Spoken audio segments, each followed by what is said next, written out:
Na mtazamaji wa Sky International TV, karibu sana mwanamchezo, tuweze kupiga story mbalimbali za kimichezo hususan nje ya mipaka ya Tanzania. Yako mengi ambayo yamejiri, lakini mimi nakuletea kwa uchache tu. Na mimi ni defensive midfield Justin Mwalinga, unaweza kunifollow Instagram na Facebook ili uendelee kupata update zote za kimichezo, lakini pia usiache kusubscribe Sky International TV kule YouTube, lakini usiache kufollow Instagram na Facebook Sky International TV. Na tuanze kuangazia habari za kimichezo kimataifa.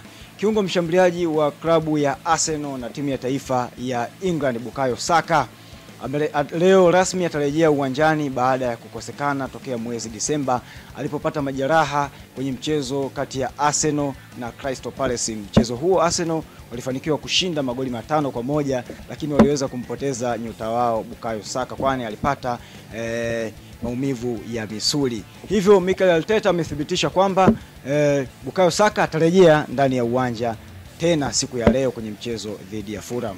Na tukaendelea kusalia hapo hapo kwenye mitaa ya washika mitutu wa London, Arsenal.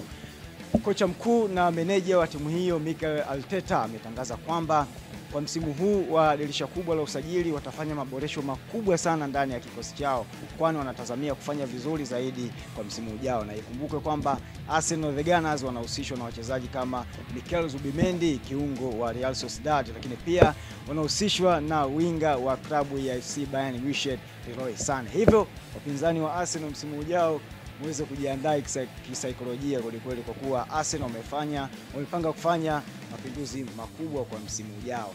Na tutoke huko na tuangazie taarifa nyingine. Robert Lewandowski ambaye ni mshambuliaji wa kati wa klabu ya FC Barcelona na timu ya taifa ya Poland rasmi amefikisha jumla ya magoli 40 kwa msimu huu katika ligi zile 5 bora zaidi duniani. Hivyo amekuwa mchezaji wa kwanza kuweza kufikisha magoli hayo. Robert Lewandowski amewapita nyota kama Erling Haaland, lakini pia amewapita nyota kama Omar Marmoush ambaye kwa hivi sasa yuko kunako klabu ya Manchester City, lakini awali aliwika zaidi akiwa na klabu yake ya Eintracht Frankfurt inayoshiriki Bundesliga. Na tuangazie taarifa nyingine, tutoke huko na moja kwa moja tuelekee nchini Ujerumani ambapo miamba ya Bundesliga FC Bayern Munich wamepanga kuachana na kiungo wao mkongwe Thomas Müller, na wamesema kwamba hawana lengo la kuweza kuendelea naye mchezaji huyo ambaye anamaliza mkataba wake mwishoni mwa msimu huu. Lakini hata hivyo Thomas Müller yeye matamanio yake ni kuendelea kusalia kunako klabu ya FC Bayern Munich, lakini timu hiyo haina tena haja naye kwa kuwa tayari wanaona hayupo kwenye mipango yao kuelekea msimu ujao. Bana, mahusiano baina ya klabu ya Atletico Madrid na Chelsea hajawahi kuwa mabaya hata siku moja.